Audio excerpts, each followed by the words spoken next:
Boys have a penis, girls have a vagina. Thanks for the tip. You're serious? You don't know?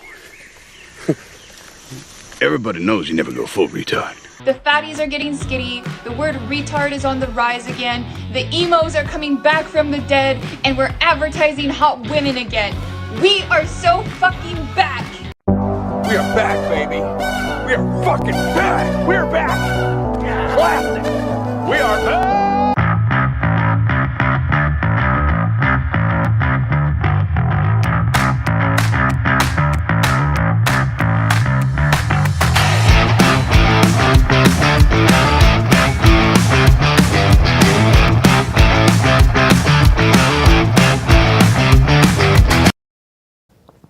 All right, happy New Year, happy 2025, y'all. Welcome to another Thirsty Thursdays, where we got two additional awesome guests. How you guys all doing?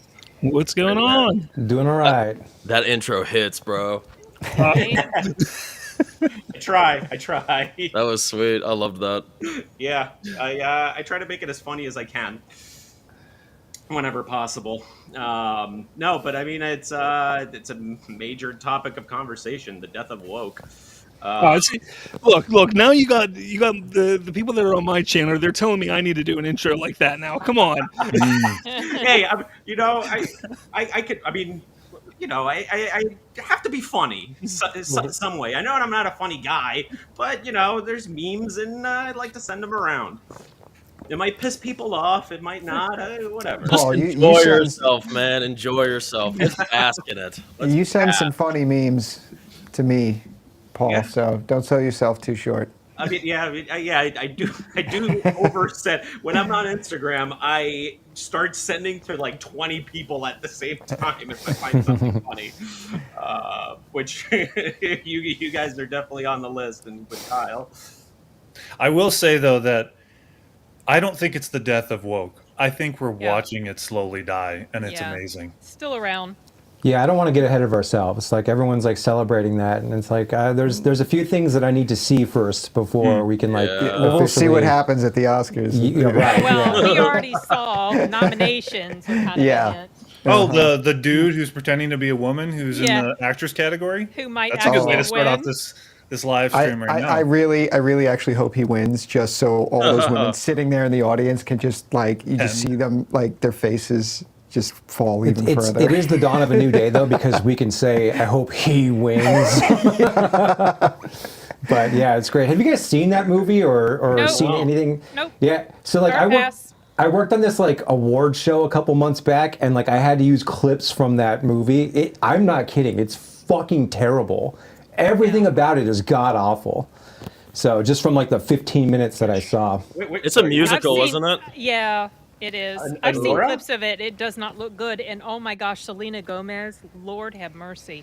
Yeah, it beat Wicked somehow. Why did they give her that part? She cannot speak Spanish very well. I didn't know you spoke Spanish then.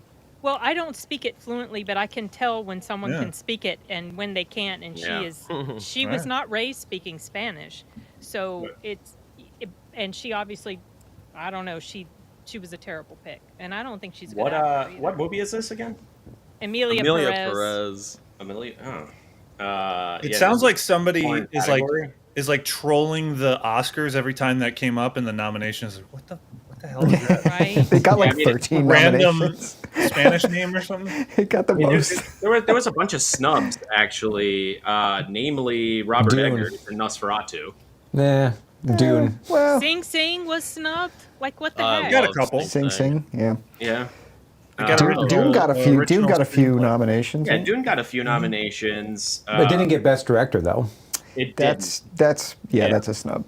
And Hans Zimmer got fucked too, like because he was ineligible for being up for because it's just they're weird about sequels. Oh yeah. Really? Why? Yeah, it's like the idea behind it is because it's the sequel and you're using the thematic material from the previous film that disqualifies you. Even though I would say more than half the score is like new material. You know, the same thing happened with Two Towers when that came out. Howard Shore wasn't able to be nominated, but then for some reason when Return of the King came out, which was the year that like the Oscars chose for Lord of the Rings to finally sweep the Oscars, would be for the third film, you know. Suddenly he's able to be up that year. It was very strange. It's like a, you know, an exception that year. Yeah. Yeah, I think something similar happened with one of the songs in Better Man, which they might have been trying to nominate for like Best Original Song or something. Oh, that Robbie Williams movie? Yeah, that movie's excellent, y'all. Oof, so good. Trailers didn't do it any favors, though. No, it didn't. No, it didn't. You're right, it didn't. But the movie is fantastic, and it's a shame that it's not doing better because it's really, really good. Yeah, I liked A Complete Unknown better than Better Man. And as we did on the mystery movie live stream, I kind of compared it and contrasted it. And yeah, I enjoyed A Complete Unknown better because maybe I was more into Bob Dylan's music. I wasn't really all that familiar with Robbie Williams. Well, you know, I think Timothée Chalamet, he just gave an expertly authentic performance that I just don't think we see anymore. Yeah. Like, one reason why I can't bring myself to watch Better Man is I can't do the whole chimpanzee monkey thing as like talking. I just don't do it. It makes me sick. So and you guys. If it helps, he's not literally supposed to be a chimp. It's completely symbolic. It's supposed to represent what he thinks about himself. I'm still watching it. It's so good. It worked better because it was a monkey. Yeah, I don't think it would have worked as well if the actor had shown his. I really, honestly don't. And it's honestly, you guys, it would have surprised the heck out of me last month to hear myself saying these things. Right. Yeah. Pre-Better Man. But it works. Oddly, it works. Yeah, that was the very first mystery movie night of the year, actually. Yep. Mm-hmm. It just seems like a very expensive creative choice for that film. It was expensive, unfortunately. Yes, it's going to be probably the biggest flop of the year, and some people are taking some really weird pleasure in that. And I don't know why. I don't know if it's because like maybe they just don't like Robbie Williams, or maybe they think there's some sort of wokey stuff about it. It's not woke at all. No, not at all. Yeah, I heard that really it made sad. Well, I heard that it made like, what was it, like $100,000 in its opening weekend. Like I think on its opening weekend it made like $1 million. Are you sure? Let me double check that because it's made like that number stood out to me when I read that. I think was it was supposed to be opening day. Was 100,000. So they made their catering budget back. Yes, they made their crafty budget back. Yeah, that's the most important part. Speaking of budgets, Captain America 4 is $180 million. Oh shit! Whoa, no. Are you doing where they got that from? First time in production? Is that before the reshoots? Yeah, is that Yeah. Is that 180 million for the current reshoot or like total? Yeah, was that the second or the third reshoot? Have they done it 4 times? You know what? Now we're being told there was really only one reshoot that lasted 20-some days. So I don't know what the heck to believe. And now we're being told, no, it's not as much as 350 million. I mean, to be fair to them, I think that the media, there's this media public disconnect when it comes to what a reshoot is. You know, when you hear that word, it just makes you think automatically that they're reshooting the whole film. But, you know, it could just be them going in to do pickups or whatever. Like, we don't know the extent of the reshoots, I don't think. Now, Matt, are you talking about the layman? Or because I've never thought that they were shooting a significant. No, the layman. Like, you hear that term, and then I just think that the normies are just like, oh my god, they reshot the movie 4 times. That could be very well true. I'm not saying it's not, but at the same time, just kind of being charitable towards them right now, we don't really know exactly what those entailed. So, and they're never like official about never any of this forthcoming stuff. with that info. Yeah.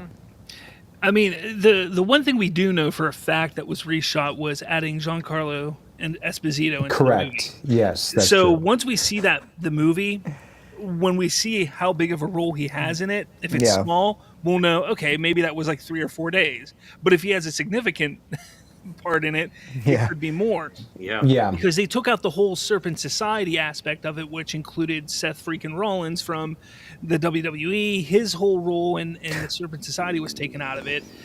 So there's a significant piece there that was changed from the movie. And then not only that, but we know that, and then we heard rumor that there was additional shooting that took place just a couple months ago, which was after the Giancarlo Esposito stuff. So I call bullshit on the 180. I lean Probably more closer toward, to 400. I lean more I'm towards with probably you. the 300 to 400 million. And that's not including marketing, right? That's just Correct, like that's not- production budget. Yeah. So they're going to need to make $1 billion at least, just to break even. And it's not going to happen. No. I mean, All it's released into the trash heap that's like February. Well, I'm like, what's their strategy for that? Is it because it's Black History Month, and so they're trying to like create a fucking Black Panther? The first Black Panther. But the problem is that the first Black Panther was actually good. Yeah. True. It's okay. It's decent. It's fine. Exactly. It's It not got hyped up way more than what it should have Sure. been. It did. But it's still, But it's it was still enjoyable enough. back when the movies were still decent. Yeah. And you also take a look at the VFX from the trailers that we've gotten from Captain America, and it looks horrendous. It looks terrible. It almost looks as bad as Black Panther VFX. It looks as bad as 2017's Justice League. Like it looks bad. I mean, it's terrible, and you would think that if they had time, this movie was originally shot almost 2 years ago at this point, right? Yeah. If I'm not mistaken. That gives them a lot of time to clean that up. That makes me believe that there's been a lot of tinkering and reshoots and messing around with this film to try and get it to where they want it to be. And that just keeps ballooning the budget. The longer you sit there in the editing room, that balloons the budget. I just don't see that this 180. It just doesn't seem feasible. That's all. So this is the same problem going on in the video game industry, is that all these projects were like so far along in development that you can't really can them. I guess DC did with Batgirl or Catwoman or whatever. Batgirl, right? Captain America has been in the works for 2 years.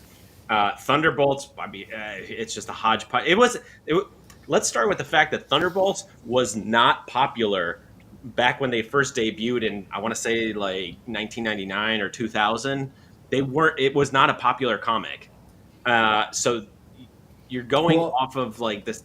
Yeah, they're like at the bottom barrel of Marvel characters at this point. Well, but not even that though. Correct me if I'm wrong, because I'm not really a Marvel guy. But this current iteration of Thunderbolts, that's like not even. The real it's not. Thunderbolts. Yeah, It's exactly. not. It's not. It's like, What I've heard. Baron Zemo is not in it, which he was a major. What part a of it. loss. Do you guys actually have any heart left for Marvel? I don't care anymore. I'm done. I'm tapped out. I checked out after Endgame. I don't fucking care anymore. I haven't cared since then. I mean, but you guys liked Deadpool and Wolverine. All hard cut. Well, that was like kind of like a diamond in the rough. That was like a one-off. And that's still kind of a remnant of the Fox era, sort of just kind of creeping its way back into the MCU, you know? So I don't fully count that. But I mean, I did enjoy that. But do I think it's amazing? No. It was fun. It was like, it's like, it feels like we're back in like the Phase 2, 3 era again. Yeah, like, kind of. Solid Marvel movie. But then it's like, okay, now we're back to all the bullshit. The whole slate that they've had in development for years now that they just can't cancel. They got to kind of push through and then kind of hopefully come out on the other side. Although the very new thing that we might see what is in store for like once we get out of this crap phase with Daredevil season 3. No. That show was so good when it was on Netflix. Wait, isn't this season 4? Alone. No, it should be season 4, I think, right? Yeah, this would be technically season 4. There were 3 seasons on yes, Netflix. would be season 4. Man, that was so good. Well, I thought season 1 was pretty solid. Season 2 was okay. The best part was Punisher. Punisher was the best Punisher we've ever had. Even Daredevil. Yeah. And then I didn't watch season 3, so I don't even know. Did you guys watch the Team Up series? I don't know what it was called. Oh yeah, the Defenders. The Defenders. I haven't seen. It was okay. It was okay. It wasn't anything special. Yeah. I didn't like how in season 3 of Daredevil they sort of like pick up off of that because I didn't watch the Defenders and I was really confused. Like, what is? Yeah, they really wanted people to cross watch, but like all those series together, like, was so much better than what they did with with like the Disney Plus stuff, like Echo and shit. 100%. Oh god, Oh, yeah. Echo was so bad. I mean, Echo. Which like they brought they She-Hulk. brought Kingpin Agatha. back in. Right? Yeah. You know. Oh and god, nobody watched Agatha. Pansified him so bad in Echo. It was Oh, embarrassing. he got cucked. Yeah, from he what got I've heard. He did. Now wait. Hard cut. You guys forgot. The girls watched Agatha though. Oh, right, yeah. The girls showed up. They all came showed over. up. Oh, They- the girls! The girls came to the studio. They watched Agatha, and unfortunately, nobody cared.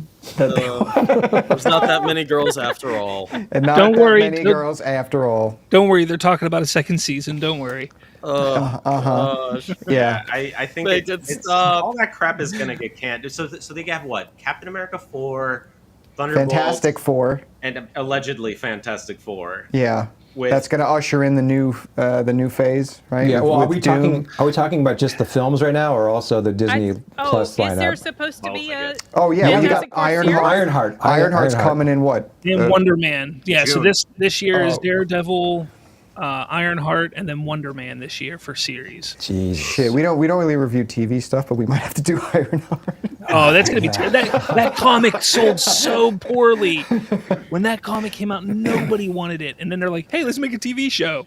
All Yeah, right. why are they tapping into that? Like all the stuff that when the comics started taking a shit, like they're starting to like mine from that, and it's like, why are you doing that? Go to the stuff from the '90s. That's the stuff everyone likes. Yeah. Makes no sense. Yeah, they'll probably get to that and destroy that as well. I mean, that's what they did with, like Infinity War and all. Well, that wasn't '90s necessarily, but shit before modern day. Yeah, I mean, Whatever. like everything had a crossover. So, what are the biggest one that I remember was the whole Onslaught storyline and the Heroes Reborn, Heroes Return crap, which people hated it, but I actually didn't mind it. I thought it was a freaking fantastic crossover. It's essentially like the psyche of Professor X and Magneto merges into like one villain. And basically, like a whole shitload of heroes have to die, like Captain America, Fantastic Four, I forget who else, Iron Man. They all died and came back into this like pocket universe, and then they came back into the main universe. That like post Onslaught was a bit of a mess, and post Onslaught is when the Thunderbolts came in. Yeah. Okay. You guys remember Kang? That felt like it was a decade ago. Oh yeah, that happened. Yeah. Oh. Okay. Well, think- you do know, you I had to think think that, about that for a second. Do you guys think that Captain America, Chris Evans, is going to come back as Nazi Captain America? Do you think they're going to do that? That'll be their desperate attempt to like They're try ace in and the make hole. him be a metaphor for Trump. Yeah. Exactly. Yeah, that's the thing we're not taking in consideration right now in this conversation about like the end of woke, but like also just the response, because back in 2016 when he won, after that they lost their fucking minds, and that's why that's one of the main reasons why everything got as shitty as it did. So do you think there's going to be that sort of retaliation again in terms of No. like the media and I don't think so, because and entertainment? Now the country spoke, and they're just sick of this shit. I think so too, but So I think there are going to be some They're- dying. They're you know, still breaths. Yeah. It's not going to go quietly, I don't Yeah. think. No, it no. won't. There's still going to be pockets of resistance, but on the whole, Hollywood's tired of losing money. I hope so. So Well, you know, Factor, yeah. I'm curious because somebody's you know, going to check the accounting statement. did you guys have probably heard the rumor about how like Captain America, a big reason why I went through the reshoots was, especially with the Serpent Society, was somehow they were supposed to reflect like the J6ers. Yes. And they went Yes. like hard on that. Yeah. Yeah. Oh, okay. Like, bruh, What you can say. dodged a bullet there, man. I mean, I guess it's too late for further reshoots based on what happened this And they week. still got a few weeks. They need to release they can every shove it edit. in there. They need to release every bit of it. I want to see every piece. Yeah. Give me all the deleted scenes. Yeah. all Holy deleted shit. feeds in one gigantic Blu-ray.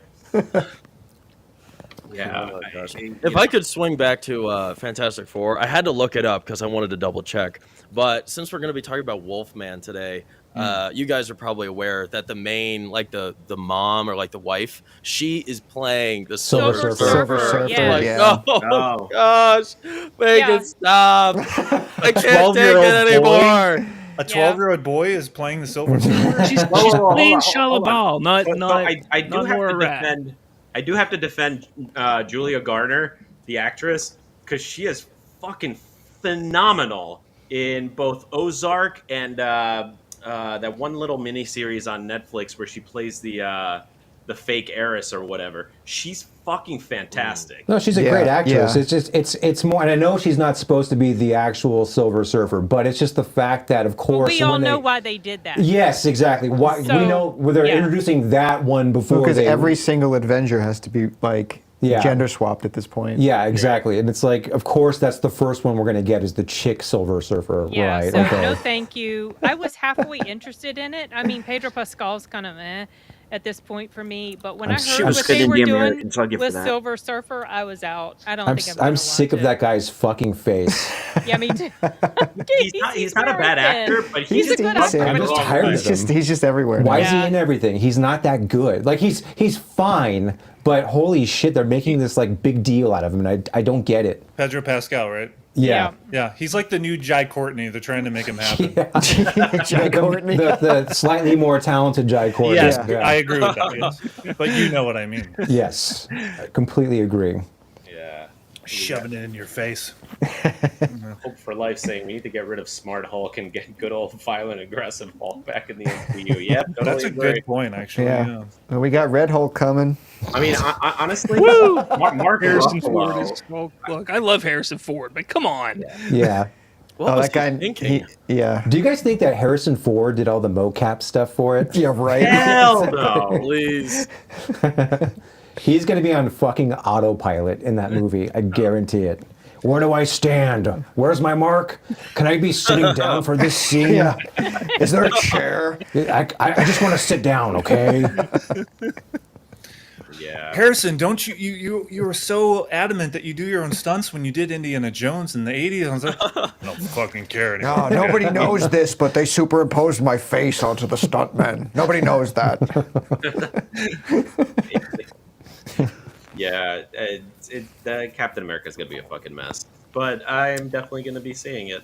I'm curious to see what his new sidekick's gonna be like. This new like Falcon-esque character. Oh, wasn't it like a Mexican dude or something? Yeah. Yeah. Oh, he was in the Falcon and Winter Soldier show. Briefly. Yeah. Enough said. Yeah, that show was particularly bad. That show was terrible. You need to do better, Senator. Do better. That. What does that even mean? That show. It wasn't. It's not the worst of the Disney Plus Marvel shows. It's not the worst. It's not the worst. No. But it does glorify terrorism. So It does. It does. Right. You need to like understand why these terrorists are just like killing people, Senator. What? Somehow it's our fault. Yeah, it's our Oh, I love when he goes in to get get a bank loan, and they're like, sorry. He's like, bro, I saved the world. Like, yeah, but you're black. You're an so. Avenger. Well, obviously you're black, so we can't give you money. Like, there was just too much of that shit in that show. Something funny about ridiculous. that. Something funny about that actress. Her name's Erin Kellyman. She's the light skinned girl with the red hair, and she's grown up in a bunch of stuff. So I saw her. I went to Star Wars Celebration back in 2019 when there was. Or maybe it was it was probably earlier than that. I can't remember. But she was there. She was signing autographs. I was waiting in line to meet Ashley Eckstein, voice of Ahsoka, and I was looking over at her, and man, she was smoking hot. I couldn't believe it. I was like, I didn't care about this girl at all, and I almost went over there to just talk to her for just seeing her. I mean, that doesn't really mean anything, but she deserves that much credit. Because her parents had good genes? I guess so, yeah. Really? Well, maybe the camera's just not kind to her. I know, yeah. You know, I never finished watching Soylo, a Soy Wars story, because as soon as the retarded Kessel Run scene ended, and she takes off her mask and it's her. As soon as I saw her, I'm like, nope, and I turned it off. I'm not fucking watching this. Oh, so you actually watched it at home? I had to sit through it in the theater. I did not see. No, after Last Jedi, I have not seen a Star Wars movie in theaters. So Smart man. I refuse. Wow. Smart man. Yeah, don't give him your money. Just get it off the torrent. Yeah. Correct. I tried until The Rise of Skywalker, and then I said, I'm fucking out of here. That was Man, you didn't go see Rise of Skywalker in theaters? It's the first Star Wars movie I never saw in theaters. Wow. Yeah, I fucking refused. Yeah. I'm proud of you. I'm jealous too at the same time. I mean, is it dead or is it still part of canon? The sequel trilogy? Yeah. Oh yeah, it's there, baby. I mean, They're going in. as far More as Ray. Disney's concerned. I guess it depends on what their next move is. So, like, they got all these Star Wars movies supposedly in the queue right now. Like, let's just say that they get rid of those and they kind of take a break. That break might be a sign that they're going to like do a soft reboot / retcon. Yeah. We'll see. I doubt Did anyone hear this news that apparently I tend to think that this is complete bullshit rumor and people are just making shit up. That Ryan Gosling is I have been talks hearing this for a Star Wars project. Yeah. Come on, supposedly Sean Levy's movie.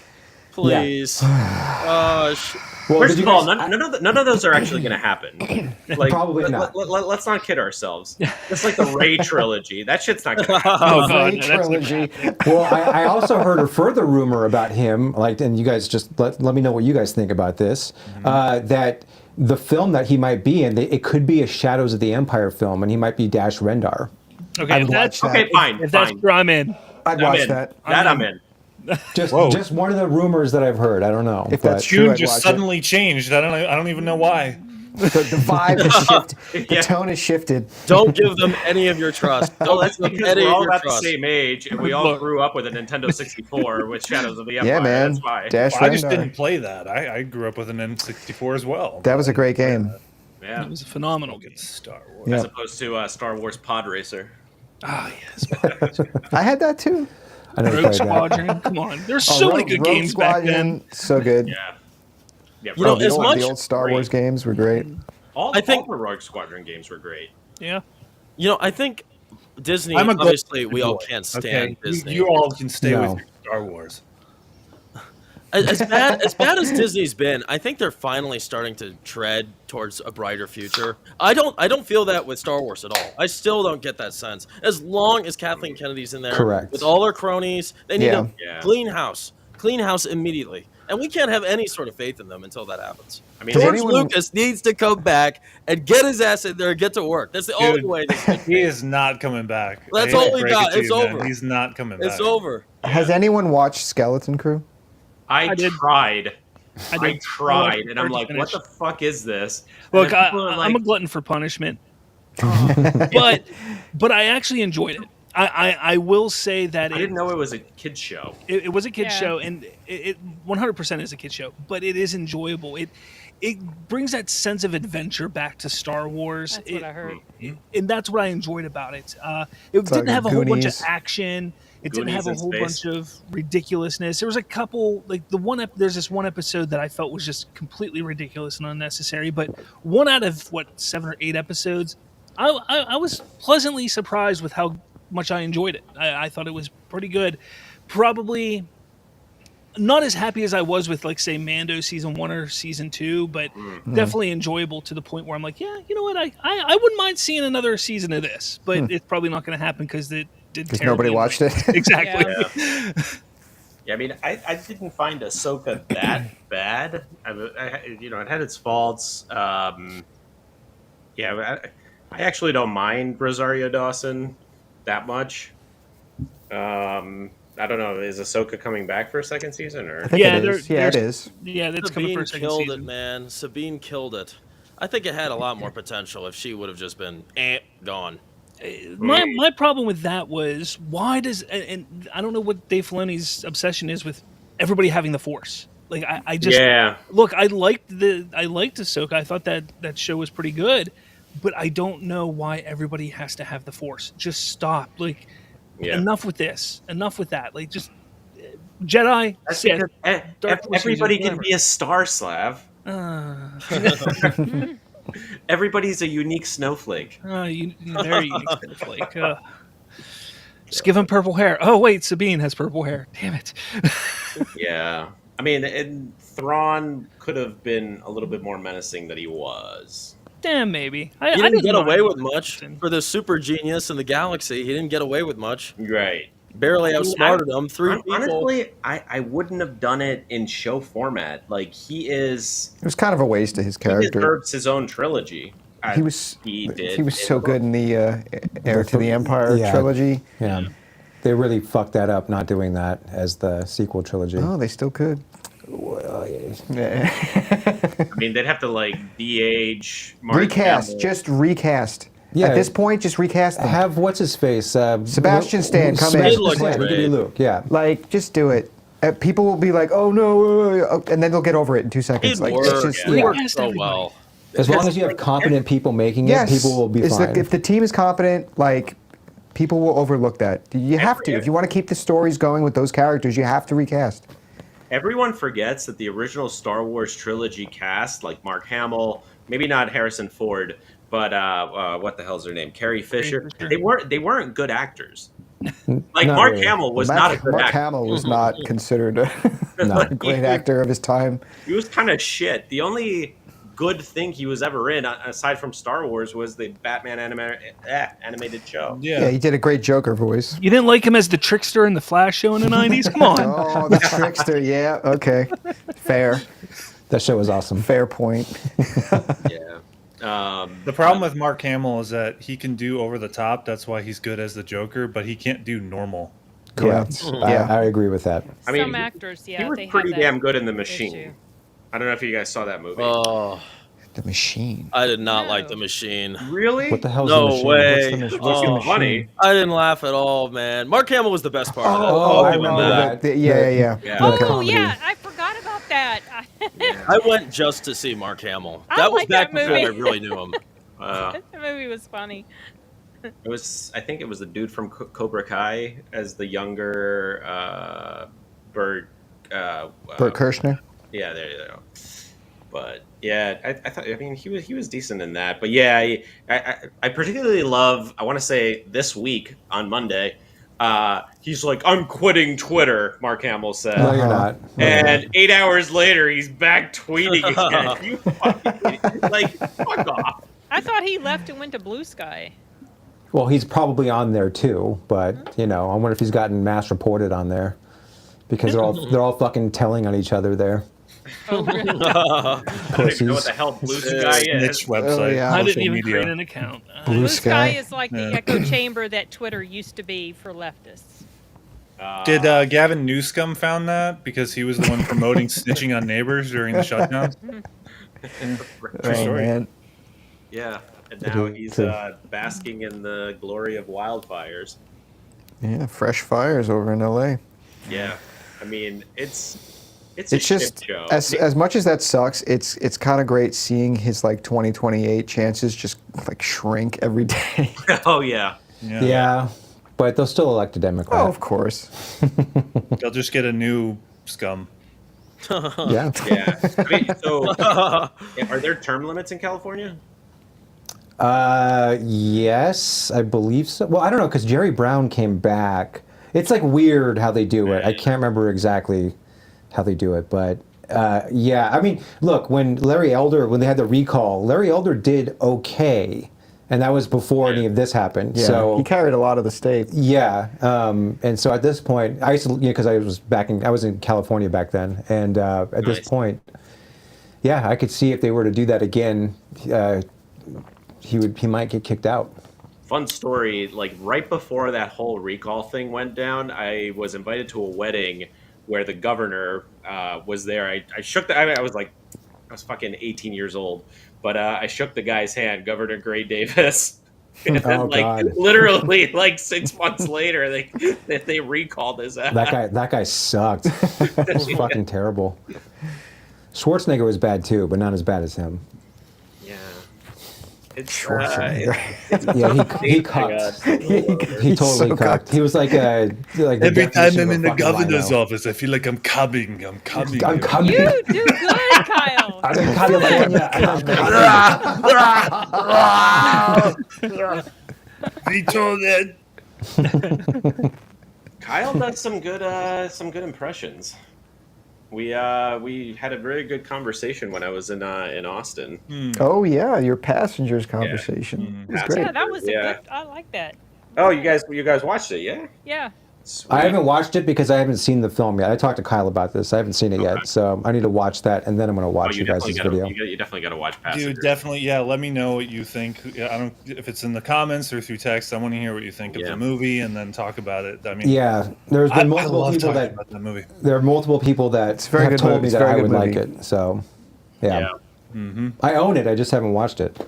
Yeah, there's a sneaking possibility that you'll not like it, and this is what's interesting is like it could go 50-50. I could see you berating it, and I can also see you like, holy shit, this is actually pretty damn good, Yeah. So that'd be a pretty big disconnect between us if he doesn't like it, because I thought it was a really good film. Like we had our little back and forth in the comments about just thoughts about like where the end could have gone for a darker type of sci-fi. But if he doesn't like it, I'd be shocked. Have you watched the Kyle's Aurora cut? I haven't watched the Aurora cut, but I understand like what it is and how it completely changes the perception of the film and like how Chris Pratt, his character, is perceived. So I actually do want to watch it when I have the time.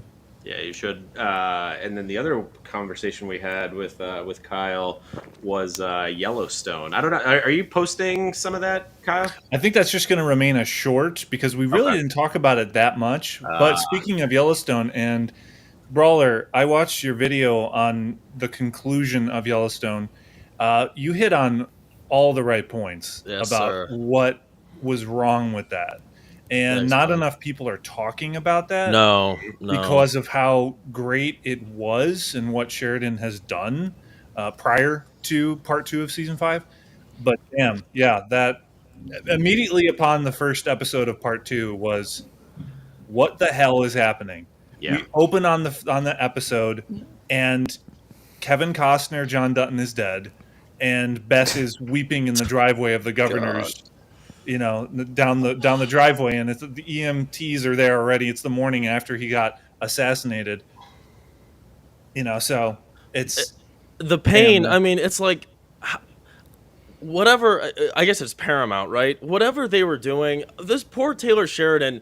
They gotta let him just sit down and work, because they got him doing way too many things right now. Yeah. And his baby, the thing that grew him to the top, was just completely destroyed and shat on. Yeah. Yellowstone, man, that's the one show. There's no show that anybody watches anymore that we all can just go to a stranger and start talking about. That was it. That was the last one. And wow, did they butcher it. And I don't know how anybody could possibly have something positive to say about it. There's nothing good about that. Literally the penultimate episode of the big conclusion that everyone waited to see was a collection of everyone touring around selling their horses. That's all it was. It was a horse show. The penultimate episode. Yeah. Yeah. That was really, it was frustrating to see that sequence, because not only that, man, Sheridan was showing, I'm just going to put, even if there are because there are other creatives involved in that, but really the responsibility and blame is to put on to Sheridan. It's his baby. So in that sequence, when they're selling off assets of the ranch, they're just showing the multiple performances on stage of these bands, and it's just, what the hell are you doing? You're spending the last episode or second to last episode showing a band perform country music. What the hell are you doing, Sheridan? Yeah. What are you doing? Infinite wasted time. It's like Hallmark bought Yellowstone and made this. And it's just a pity party. It's a pity party for 6 hours straight. There's no solution to this problem, really, until you see at the very end what they do, which was pretty damn ridiculous. Yeah. And, wow, absolutely utter disappointment. Yeah, I mean, if you listen to Taylor Sheridan on Joe Rogan, it sounds like they're working his ass to the ground, because he's like, well, I got this on Saturday mornings, and then I have to come home and finish the script in like 3 hours, You can't finish an episode of TV script in 3 hours. Like, it's gonna. He literally is the Paramount Network. I mean, what other reason is there to have either Peacock or Paramount Plus? There's no other Beavis reason. and Butthead. Or in that. There you go. The two big properties. Even though I like, is Beavis and Butthead coming back or what? Yeah. Oh no, man, that's past my time. Yeah. But I think something else that annoyed me about Yellowstone was, like, obviously the whole series we build up a drama between Jamie and Beth, and I always kind of like Jamie. I always feel bad for Jamie. I think he got it off terribly, and Beth was really the antagonist the whole time to me because everything that happened there was just a mistake. It was a mistake. There's never any forgiveness in this series, as there is never any forgiveness in film, Hollywood, or just any life anymore. But I was real disappointed that we, as the audience, were supposed to applaud what she did to Jamie in the end. That bothered me. I understand that he was the villain. I understand that he went bad. But most of the time, like 85% of the whole series, he was really trying to help in the way that he was good at. And the fact that they let him fall to complete incompetency, and especially the last part here, it just tore me apart. Yeah, so I mean, he did make he turned into a limp dick at the very end. He did limp dick, exactly. Mistake, like when he was a teenager, right? So when he took Beth to the obstetrician clinic, he basically took her womanhood away, essentially. So I completely understand where Beth is coming from, and I actually think she finally got her revenge in a very satisfying way. So I disagree with both of you. I don't think it was satisfying, and two, I think she should have been able to kill him, but in a much better, epic way. Okay. In a better, not fucking in a kitchen in a suburb. That's fair. Well, how do you think it should have went then? For starters, off the top of my head, you could have a sequence of a fight that takes place right over the train station. That's some good they get into a car chase and eventually crashes and ends at that moment, and then she fucking kicks him into the train station. Something around there. That's fair. I didn't like that Rip did it. I was like, come on, Rip. I predicted that he would... Initially, I thought that he was the one that was going to do it to defend his wife, which would have been an alternate version you could have done. She probably would have been really pissed at that, though. She didn't get the satisfaction of killing Jamie. But maybe that could have been a character growth in which she let that go, and she let the anger and the hatred go when, in this hypothetical scenario, Rip did kill Jamie, and then all that anger is just gone, and she doesn't have a resentment about it not being able to kill him, but she's just free. And so that would have actually been better because her arc was trending in that direction, right? She got married to Rip, like she started getting a little softer because she was like very rough around the edges and then kind of softened over time. But we basically the whole final season, like you said, Kyle, was some kid trying to finish his homework 20 minutes before it's due. Yes, exactly. Oh gosh, what a pitiful way to end it too. I think, just none of these characters were who they were. You know what I mean? We saw Casey doing some really weird stuff in this. Like, I understand, of course, he was like an ex-Navy SEAL or whatever, but not at any point, really through the whole series, would we have guessed that he'd be holding a poor child up at gunpoint. Dude, you're so right. I saw that scene and I'm just, what the hell is happening? Because that is something that I don't see him doing.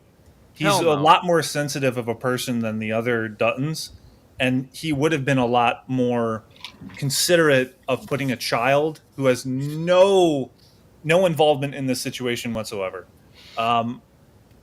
He still could have said something about threatening his family, but them not being present if the guy was just alone. But maybe he just was doing it as a point of fear-inducing into him. Yeah. I agree with you. That did not work. No. Nor did the anticlimactic way that they handled that plot line, which was that was the last encounter that we had with the people that orchestrated the kill of John Dutton, and then we got nothing. Nothing about no justice. Nothing. No one got arrested. Yeah. No one died. Well, I guess the Jamie's lady, she got popped. But because she's a fucking moron and doesn't realize when someone is behaving suspiciously next to her window. Are you so and so? Are you Sarah? Yeah. Gosh. Everything was just subpar. Everything about it was subpar. Was dumb. It was all dumb. Dumbed down. But yeah, I just don't know what the excuse is other than rushing. It's like someone else, like he must have just been shadowing this, and some other creative came in and ran 100%. The show. Because there's no way he could have let this slide. He's got his hands in what? Yellowstone, Landman, 1923, Lioness. What is that? Mayor of whatever the fuck? Kingstown, I think. Kingstown, yeah. Tulsa King. Which I still have yet to watch. I heard it's good. 2 seasons of Tulsa King, 1883, 1913. He's got another season of 1913 coming out. And by the way, the second season of Tulsa King actually, in my opinion, suffered because it was pretty fucking boring throughout its first half. So, he's just stretched way too thin. Yeah. This isn't the Paramount Network. It's the Taylor Sheridan Network, and one guy can't do it all. No. He seems to be a workaholic. Yeah. I mean, Landman was okay. I'm very partial to it because I grew up in that environment. My dad was an oil driller, so this is interesting. It Paul, resonated with me because I thought that.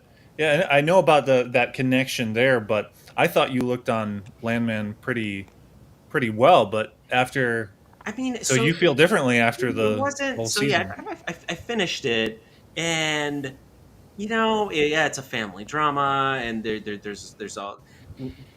What makes Landman really good is its portrayal of the energy industry because it's it's on. Yes, that's its strength. Right. Also, Billy Bob Thornton in every episode, at least twice, is based as fuck.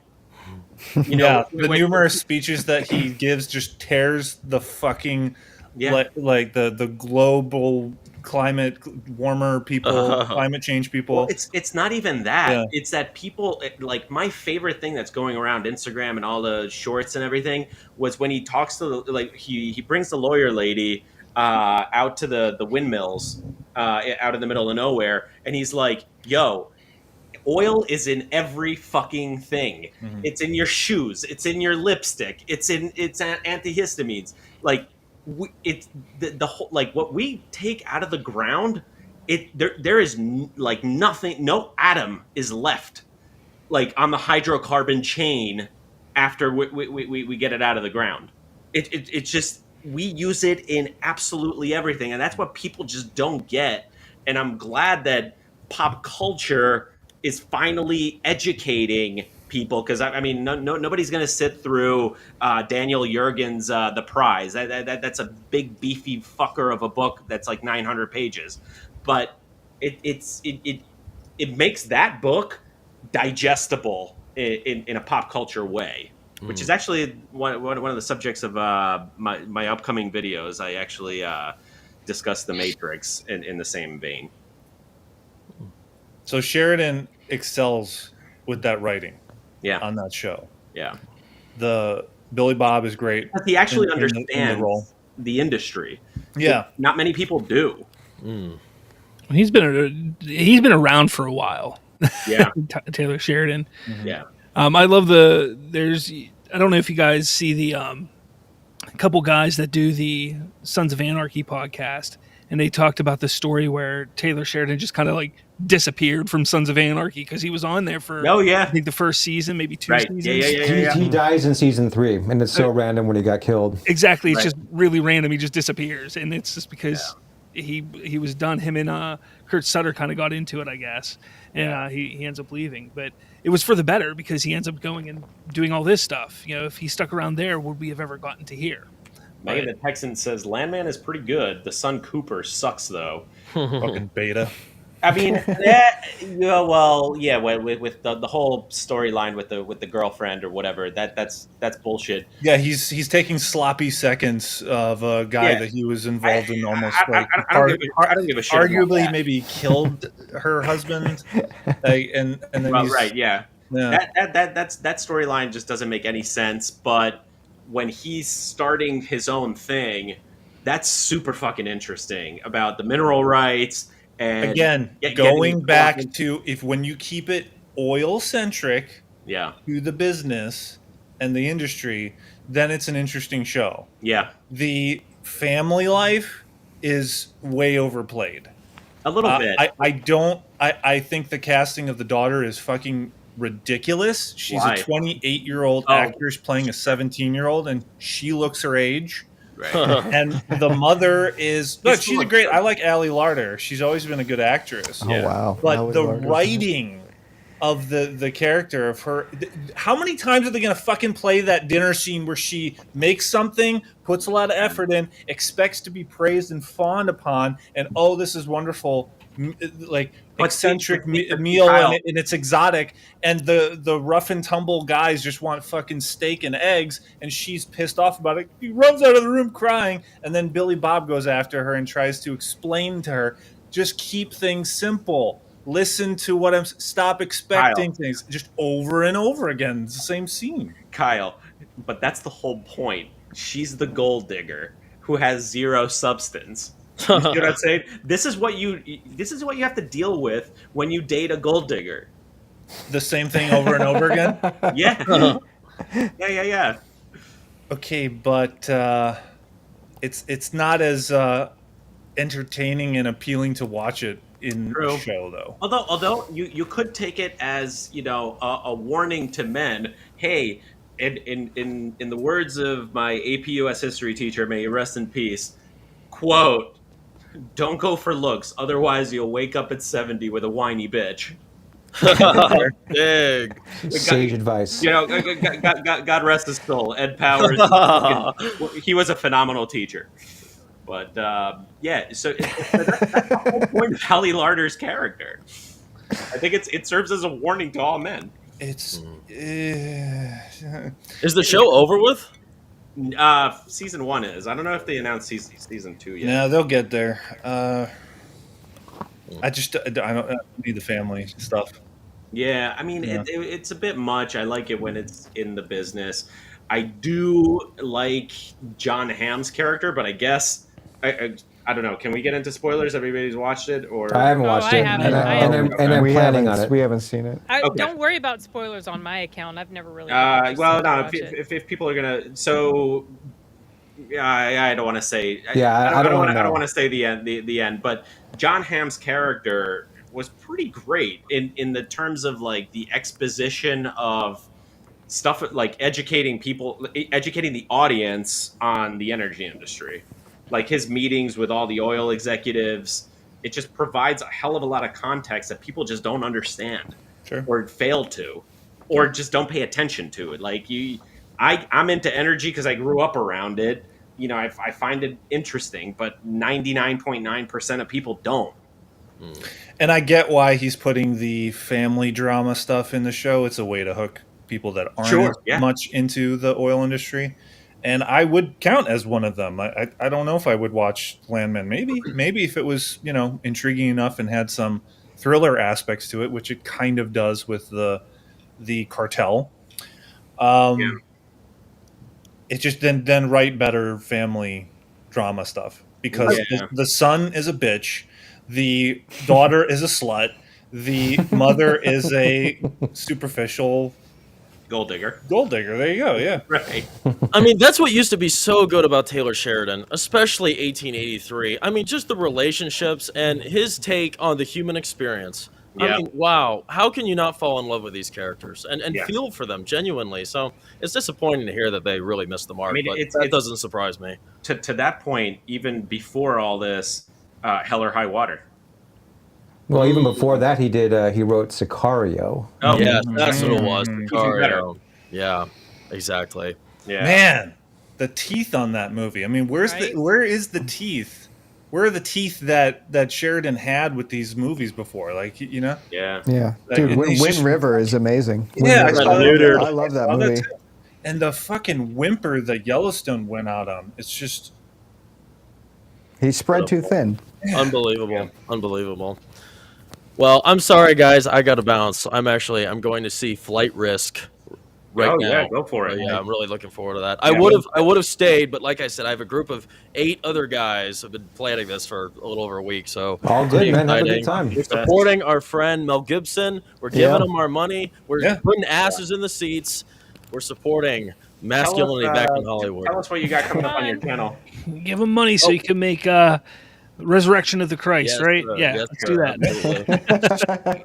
Well, yeah. So I mean, my next video will just be about Flight Risk. I don't know. I guess we'll figure out what the topic will be. Probably just a review of it. We'll see. Hopefully it's great. I hope I come back with some great news. Yeah, well, we'll definitely be glad to have you on again. Yeah, thanks, Cover. I really appreciate it. I had a great time talking to you all.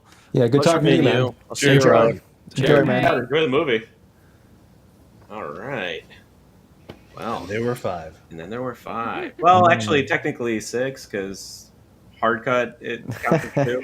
They're just one person. They're Yeah, just pretty- one person. pretty much. They're one box on the screen. I mean, we don't really disagree. We are kind of one consciousness. We're a unit. Yeah. Yeah. I do have to give a shout out because I just finished this bottle after Glen Goyne, 18-year-old Scotch. Glen Groin. Yeah, exactly. No. Glen Goyne. Pretty damn good. Pretty damn good. That's last drop. So cheers. Nice. I'm going to New Jersey to pick up another bottle.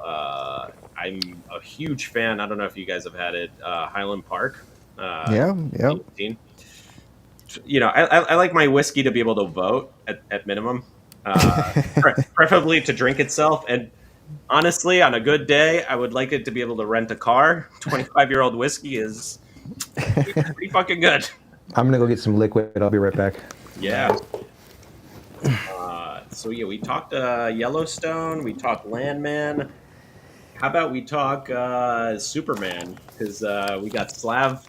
I've been following all your tweets are Superman related, and so now I have a full understanding of the Superman ethos.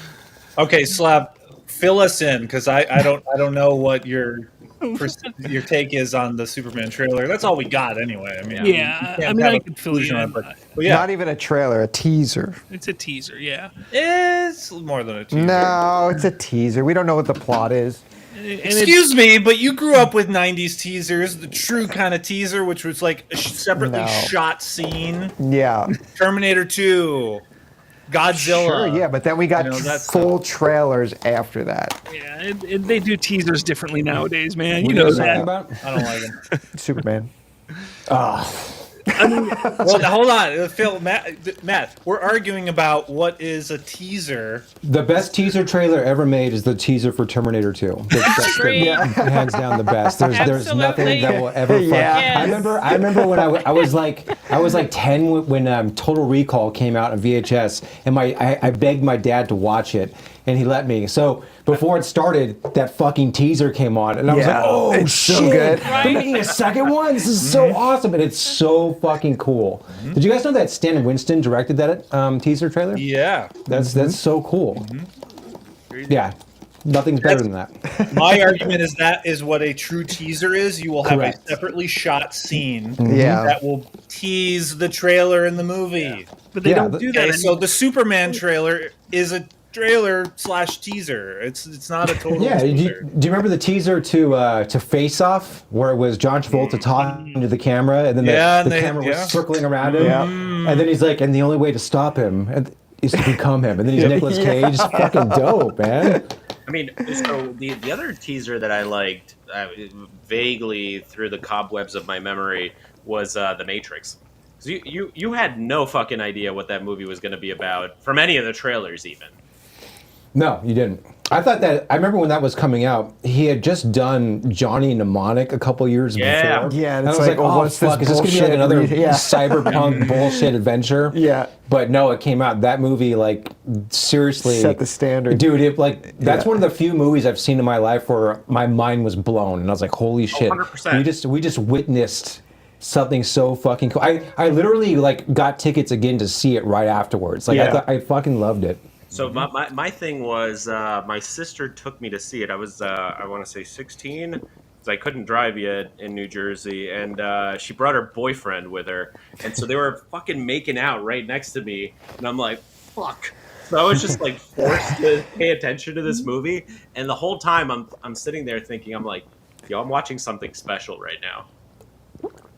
The movie, not your. Yeah, well, right. Yeah, they broke up, so not very special. But yeah, no, I'm planning on doing maybe like at least one, possibly like a series of deep dives into the Matrix. I just finished the script comparing Neo to Socrates.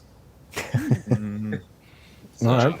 All right. I apologize. We just went off on a tangent when I wanted to get Slav's take on Superman trailer, man. Yeah. Sorry.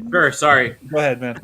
Please tell us what you thought of the Superman teaser. I mean, when it comes to the teaser, I mean, I thought it was excellent. I thought it did everything it needed to do to excite people, excite the general audience who had no idea that there was a Superman movie coming. So from a standpoint of those who don't really follow pulp culture or comic book movies in general, I think it did what it needed to do. For instance, my mother, she's, she's in her 60s, and I sent it to her, and I was like, hey, check this out. And I've told her a little bit that, hey, they're making a Superman movie, but she doesn't really follow that. Yeah. So I sent it to her, and she watched it, and the first thing out of her mouth was, hey, that's pretty cool. She goes, is this a reboot or is this a sequel? Like, what is it? And I said, it's basically a reboot. It's a complete reboot. And she goes, this is really, it's really cool. I like it. I even posted like the conversation on my Twitter feed or X feed, whatever that was called. Yep. And, so you can tell, like, people who don't understand or don't know what's going on, that's what this trailer was supposed to do. It was supposed to excite people and show people, like, hey, there is a Superman movie coming, and there's a new Superman. It's full of more optimism. It's brighter. It's more colorful than what we've gotten in the past. And whether you liked Henry Cavill or not, let's not kid ourselves here. People didn't really buy into what they were selling us with him. Right. And also, let's not forget that Henry Cavill really wasn't fully in the role since 2017, technically. So it's been quite some time since he was fully in the role. Don't give me the Zack Snyder Justice League bullcrap. Like, that movie was a made-for-TV movie, essentially. So it was a good one, but it was just on TV. It wasn't in theaters. So, I mean, when it comes down to it, people want to... they need to make sure people understand that there's a Superman movie coming, and that's what the trailer did. But yeah, it does that. But at the same time, I feel like when people see it, if they're normies, they're just like, wait, what? Again? What the fuck? What's going on? Do you really think people were saying, what the fuck? I think people were checked out of DC long ago. I mean, look how bad. But it's not even just Superman, though. You've got, like, because they're gonna make another Batman movie. Ben Affleck was just Batman. Michael Keaton was fucking Batman. Then you got Robert Pattinson. It's just like, what's going on over there? Like, to the normal person, they're just kind of like, oh, I don't fucking get this. I'm out. And I just, sorry, I can't get over the fucking red diapers that he's wearing. I can't get over it. That is the worst fucking suit I have ever seen. By far. I actually like the suit. And it's terrible. I don't mind. I've never looked at a suit making or breaking a movie. Like, for instance, the Pattinson Batman, I think his suit is atrocious. Absolute balls. But I mean, I don't like the movie either, but I don't not like the movie because of the suit. I thought it was a boring-ass movie. But I take a look at the Dark Knight trilogy. I know, guys, we're not getting into it, but I hated the Dark Knight and the Dark Knight Rises suit. I thought they were terrible suits. It looked like a motocross suit. I love the Batman Begins suit, but again, the suits didn't ruin or make the movie for me. So while I enjoy the suit, I don't think people are going to look at the suit and say, oh, well, I'm not going to go see the movie because of the suit.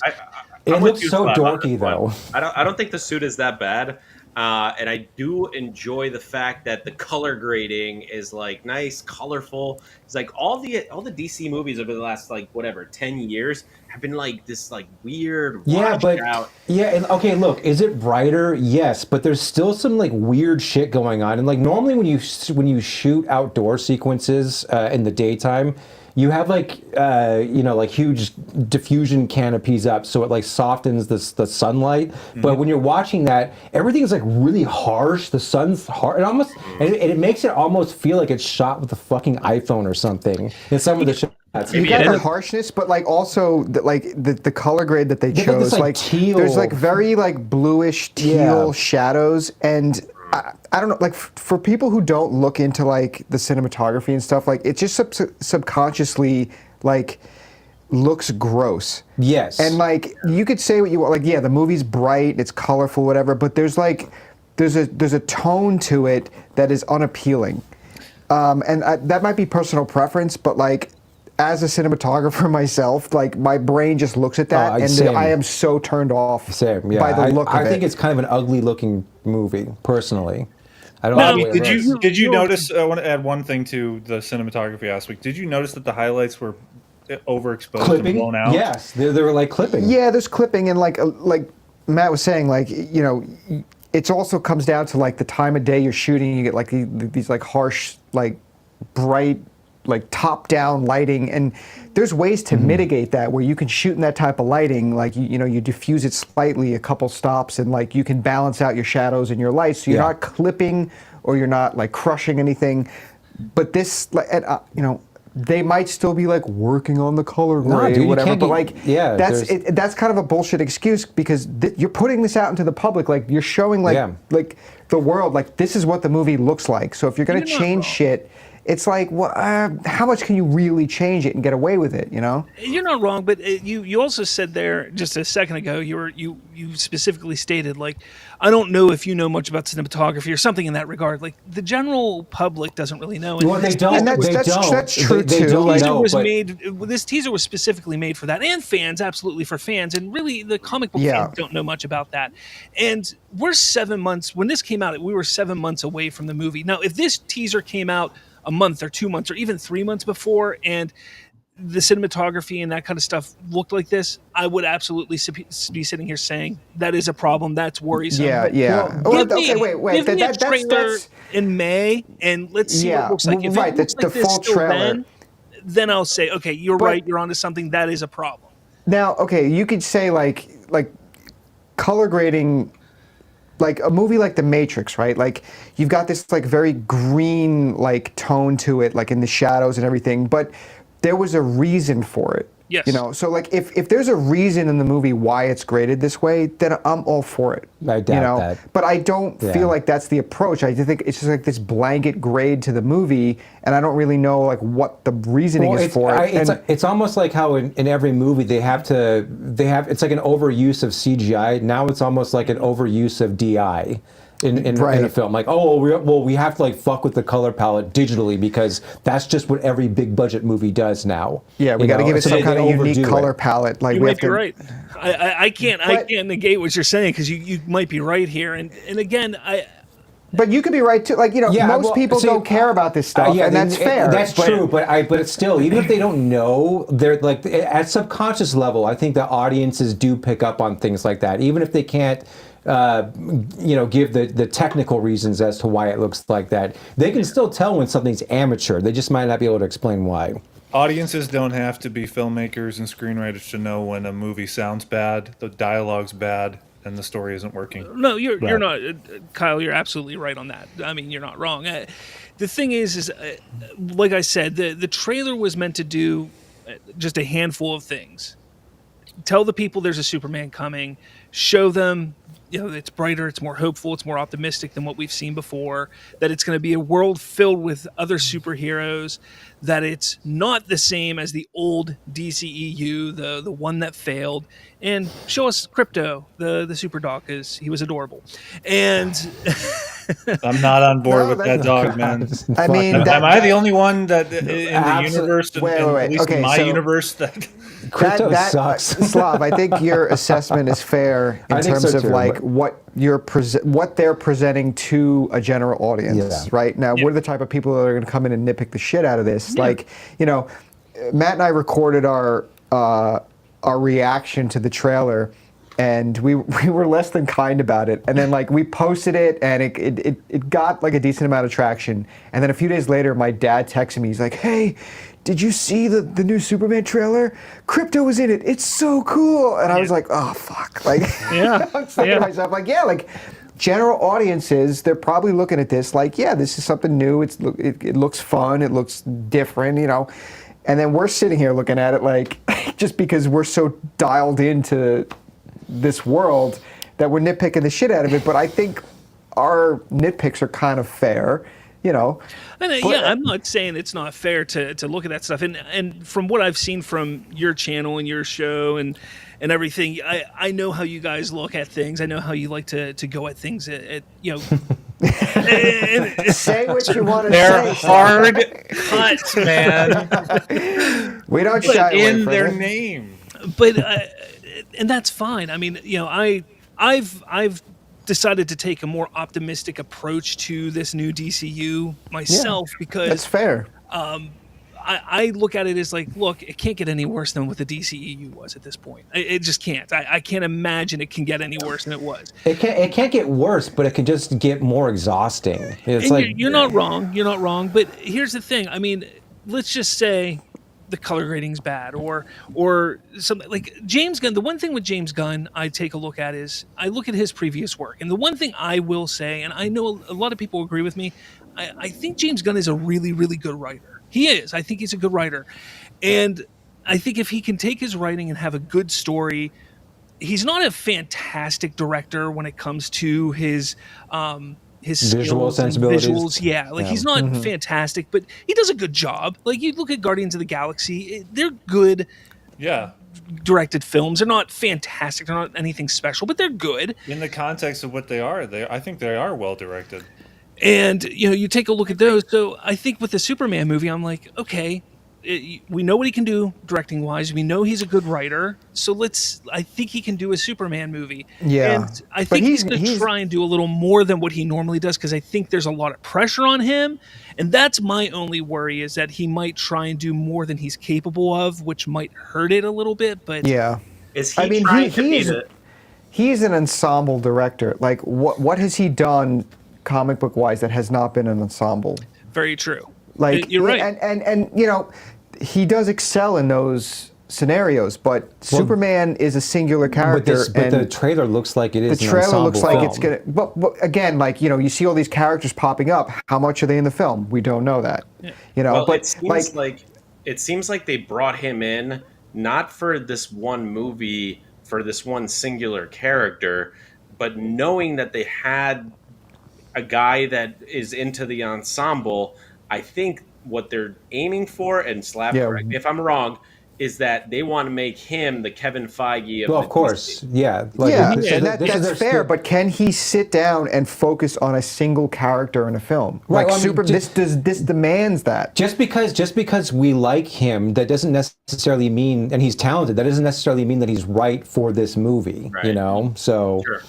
And, I mean, I take a look at even look at the Suicide Squad, which I know a lot of people will say wasn't successful, this and that, you know. But I really enjoyed that movie. And you take a look at, wow, yes, he does really well with ensembles, but you take a look at those little character moments with singular characters. Look at what he did with Ratcatcher in that movie. Look at what he did with even Harley Quinn's little story in that, or what was his name? Idris Elba's character. I can't remember his name in there. The wannabe Will Smith character. Anyways, you know, he does a really good job at exploring the depth of characters. So he just needs to enhance that a little bit for Superman movie So this be is the about test, Superman. actually, right? So for me, I'm completely checked out. I've never been a DC guy, other than like the Dark Knight. I'm completely checked out of the DCU. But for me, I have never found Superman to be a compelling character. So if he can get somebody like me to turn, then I think we might have something. And that's what I think James Gunn is good at. I think he has the ability to pull, like, come on, Guardians of the Galaxy. Who would have thought that you would have cared about a tree, a raccoon, like Drax the Destroyer? Like nobody would. You would never think that you would. I mean, they weren't even popular. That's a good point. That's a good point. You just made a really good point about that. Yeah. Yeah. No, that's true. And like watching the teaser to Superman, like some of the best moments in that teaser were the moments where he's on the farm and he's got his arm around his dad, and like it just looks like, oh look, here's like an intimate moment about this character and his his family, and that story, right? So like that's what makes that character great. And then you get all the flashy stuff and it's like, okay, well, we'll see how this plays out. But if he can tell like a really great like story about this character, then yeah, I'll be on board for it. Yeah, and I think that's all people. My biggest thing is, when I say to everybody, is just have an open mind.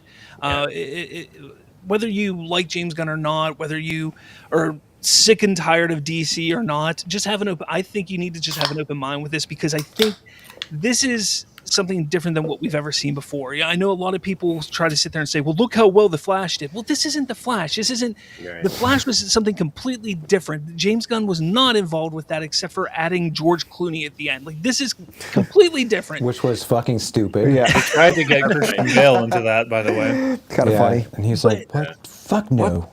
Well, they had to change the ending because the other ending was having Ben Affleck come in and telling Barry to find them all, because they were going to go find the Justice League. So they had to change the ending.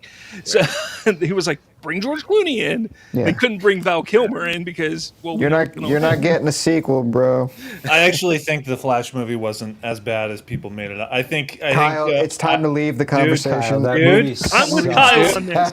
Dude, listen to what I'm saying for a second. Movie as well. Hold on. All right. I didn't love it, but I didn't hate it either. Awful. So I actually, when I watched The Flash, I was high as fuck. It was a triple feature, and triple feature. Well, yeah, I started with that Jennifer No Hard Feelings, then I went to Asteroid City, where I was like the absolute highest in that whole thing. Like, I felt magnetized to the chair. I'm like, fuck, this movie's boring. And then I popped another 5 milligrams and went to see The Flash. So I actually enjoyed The Flash. If you're high, I guess. Okay, so Ezra Miller is annoying as fuck. Oh my god! Yeah, I don't know how you can get past that, dude. there's He's the main two of character. him. There's two of him in the movie. There's two of him. One's even more annoying than the other one. Holy shit! I have to give credit to where the movie is, which is the way storyline is constructed. In that the arc of the character in letting go of his mom. Yeah, that scene. Okay, that's probably the only positive thing about the film. But even then, but it's more the idea of it. The execution still wasn't that great. But like, the TV show did it better. I don't know if it's a TV show, but I'll just tell you. Well, you should watch the TV show because it actually did all of this way better. The first 3 seasons, though. Well, yeah, the early seasons, yes, yeah, but still, like, man, like it's just so grating. Like listening to him and watching him. I it's agree. Like, yeah, I agree. He's so he would like. That's not the character. That's not Barry Allen. He's not gay. Barry Allen's not His gay. character's not gay in the movie. Ezra Miller is going to have to pick. That latent homosexuality. That version of Barry Allen definitely experimented with penis in college. Yes, there's correct. no way he did not. That version, because it is interesting how the other one that he finds is way more effeminate than. Yeah, shocking. The main one. Okay, I want to give credit where it is due and acknowledge that scene in the grocery store of him letting go of his mom and saying goodbye hard. Yeah. made me cry. And Same. my parents, both my parents are gone, and my mom having that connection there. It really did. It really was a cathartic moment. Yeah. And it did very well with that. And that's something that's been important with that character in that whole type of story. The Flashpoint paradox, like they do the whole thing in the show too. It's just done better in the show, you know. So having seen the show and knowing how it was executed there, and then watching the movie, and it's like you're just retreading on something that's been done better in a TV show. Well, the problem is that DC movies can't get it right because first they were trying to catch up to Marvel and blah blah blah, but that was their first mistake. No, their first mistake was Zack Snyder. That was their first mistake. Zack Snyder, yeah. But DC knows how the hell to make TV, whereas Marvel does not, or at least Disney Marvel. The DC at least they had a ton. They had the whole Arrowverse going on the CW, whatever.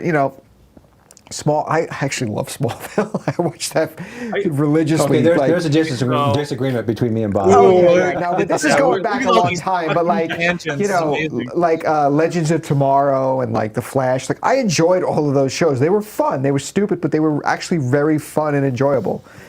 So these movies are just so different from that, and they're just worse in a lot of ways, and they shouldn't be. Yeah. I actually just downloaded all of Smallville, and I'm planning on watching it. Okay, the first few seasons of Smallville are I don't care what anybody says, they're solid. But that's hold on a second. Okay, so me and Megan are watching it. It would be the second time for me going through it. Megan, first time. Dude, fucking Lana is so annoying. She's the worst, dude. She's whispering all the time. They have the same exact goddamn scene in that barn over and over again. Yeah. It's so annoying. Unrequited love, and they're just dancing around. Dude, it's worse than Dawson's Creek. Oh, dude, it's totally worse. It was a guilty pleasure, man. My friends and I all watched it when we were younger. We were just we got us. What's Clark going to do this season? This episode. And it was just so bad. It was like watching a train wreck, but it was so much fun. Because it was where else can you go to watch, Clark Kent Superman days? I totally agree with you, man. It was a great insight into the character as how he became who he was. Tom Welling is fantastic in that role. And Tom Welling should have. I wanted Tom Welling to take over the role in the movies. Yeah, I would have preferred him in they brought in Brendan Routh and Well, doesn't he wear the Brandon Routh suit on he never wears the suit until the very end. Last episode. But that's the Brandon Routh suit, the whole thing with the show was no flights, no tights. Oh, God. There you go, man. They broke that rule. No, because he every season he learns a few new powers and then uses it to fight. It was like a Creature of the Week show. That's so stupid. No, it was I'm not saying it wasn't stupid, but it was still fun. I acknowledge that it was stupid, but I love it. Smallville is supposed to be this trying to be X-Files. It was trying to be X-Files. Yeah, it was. It was kind of like a CW X-Files. Yeah, but that didn't work. The show got better, especially when Erica Durance got into as Lois Lane. Oh, when Lois Lane came in? Yeah. She was amazing in that. Yeah, she was good. She was good. Their chemistry is fantastic. Every scene that they have together where they don't really, they're annoyed with each other.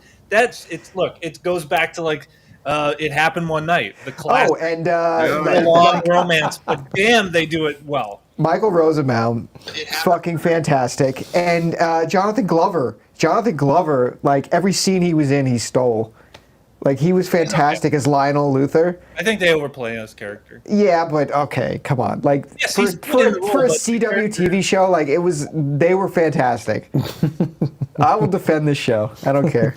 I'm with you, man. The Rosenbaum is fantastic as Lex Luthor. Mm-hmm. Who after Gene Hackman is a better Lex Luthor than Michael Rosenbaum?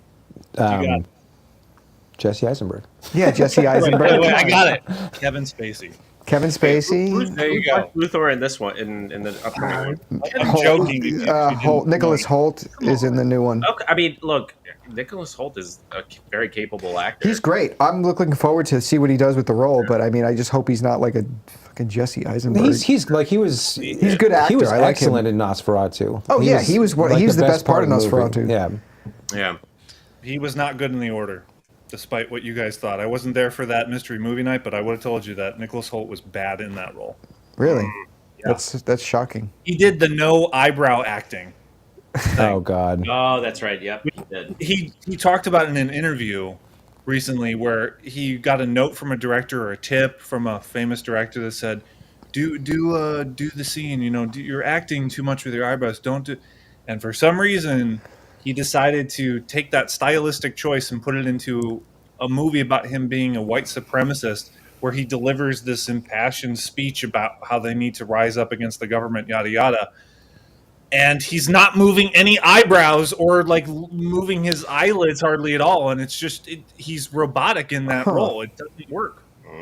Interesting. Yeah. Plus, Anyway. there's a whole message at the end. I didn't like the order. Yeah, it's how the whole, because it's based off of true events, was those events were inspired by January or the book, the book that was written back then. That book inspired January 6th. Yeah, That's which was what the just a Chiron load was. of bullshit. That was just something that came from one historian that said there were these similarities.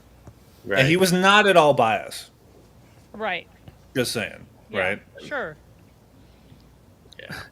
Critic Chris says, ever since First Class, I imagine Nicholas Hoult great as Lex Luthor. What about a big blue monkey man made you think Lex Luthor? Beast, he was freaking great. He was great as Beast, but what makes you think Lex Luthor there? Well, I don't know. I guess we'll, give him the benefit of the doubt and see. You know what was an awkward moment when Nicholas Hoult is on Michael Rosenbaum's show and he's interviewing him, taking over the role in the movie. That was there was this weird undertone of in the interview where it's just like What, he was jealous? I got a little bit of, because I do think that Michael Okay. Rosenbaum would have wanted to come back in a movie as that character. Dude played him for a decade. Like he is so highly regarded in that role I think he's itching for among the fans. a bigger success as that Yeah, character. yeah, sure. I mean, he was never a big film actor, Right. so I great, get that. Great film that people don't know about Michael Rosenbaum. He was young. Pool Hall Junkies. Great Oh movie. yeah. Oh, that's a great Oh, movie. yeah. God, I haven't seen that in ages. Same. Yeah, there's Pool hole junkies. Wow. I gotta get watching.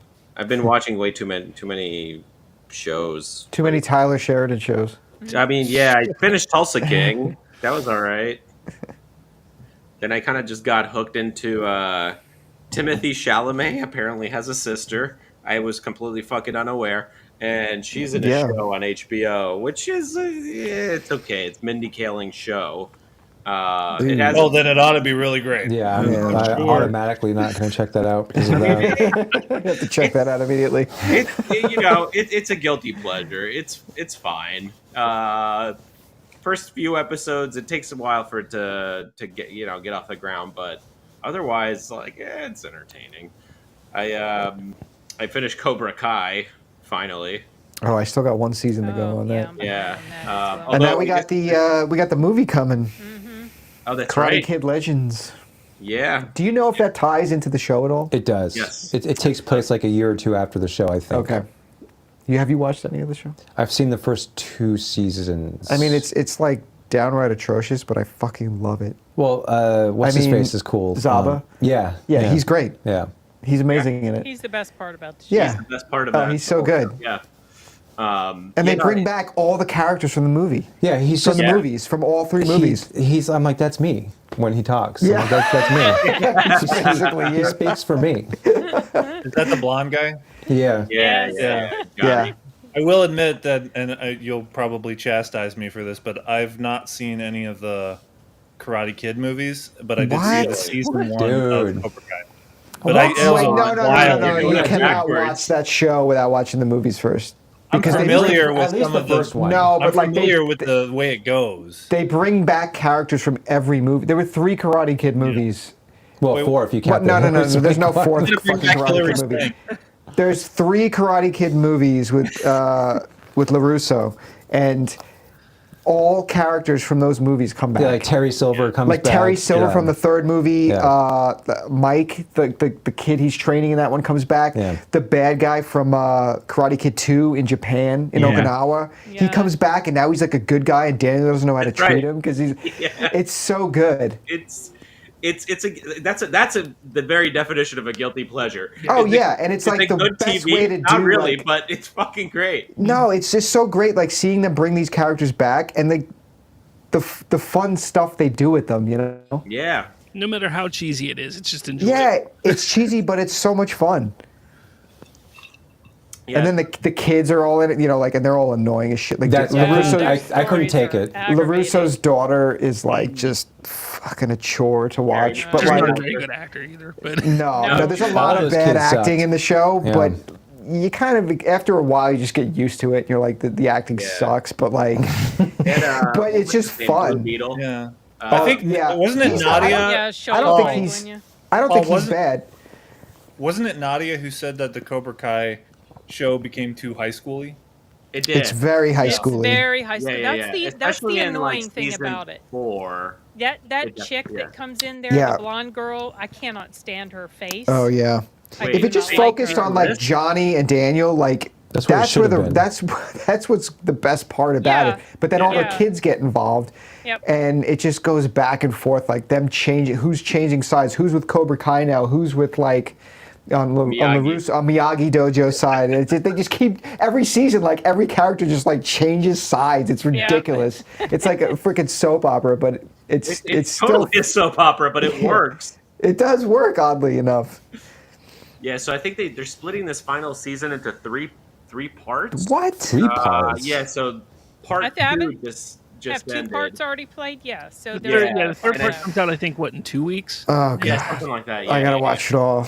Just make sure Sheridan doesn't go anywhere near it. Yeah. I mean, it's not a Sheridan type show. Sheridan is more social commentary and LaRusso's wife's going to come out in the beginning of the show and say Danny's died and nobody's going to know what happened. You're not going to see him again. Or Yeah, right. Yeah. No, but I'm kind of excited for the movie. When is that coming out? I'm not sure. Summer, I think. I think it's August, actually. Okay. All right. That's actually. That seems like an August release. Yeah. Yeah. Yeah. All right. We'll see it. The major release this summer, Superman's May, right? No, Superman is July 11th. July. I got that date burned into my brain after watching that trailer. Something does come out in May, though. No, you got we got Thunderbolts in May, I think, and then we got Jurassic World. Jurassic this World, year? Superman, Wait, and what? Fantastic Four. It's this July. year? Yeah. I didn't know Jurassic World was this year. Jurassic World it's this is year. like Superman is like bookended by Jurassic World, I think, and Fantastic Four or something. Damn. Wait, I thought So- Fantastic Four wasn't coming out till November. No, that's July. It's the week after Superman. Yeah. I feel like there's Get the something fuck else coming outta out here. in It's May gonna that we're flop. missing. Yes. After Superman, Superman's gonna beat its ass. Maybe. Well, I'll see. We'll see. Or that might siphon off of Superman. Like Fantastic, Marvel is going up against DC, and then you got Jurassic World. I don't know who the fuck is still going to see Jurassic Park movies at this point. Wait, is it Chris Pratt again? Nope. No, they're No. different. What's her face? Black Widow. Scarlett Johansson. Oh, Jurassic God. World I don't even know in what's remake happening in those July movies anymore. 2nd. Mahershala Ali. But they have fans, so I don't know. Well, it's directed by the guy that did 2014 Godzilla. What's his Oh, name? right. Oh, and they brought back Evans, yeah. the writer for Jurassic World. The new one is the same writer who did one of the older movies. David Koepp?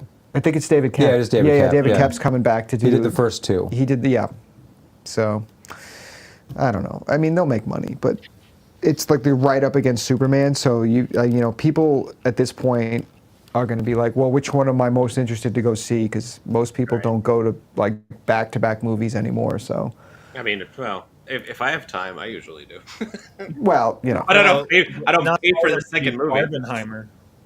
Barbenheimer. Yeah. Oh, Barbenheimer, yeah. Well, yeah, we didn't see Barbie. That was unique. Yeah, we didn't see Barbie still. Which so. is a shame. It is a shame. I It's a want to shame. see that review that didn't happen. Yeah, eventually. Yeah, we'll do that when we end up reviewing Wicked. Oh, fuck that. Dear God.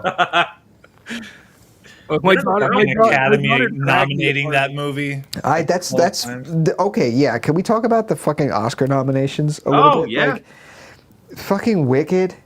Like, okay. I heard it was good, man. And even the people- fucking critical drinker said it was good.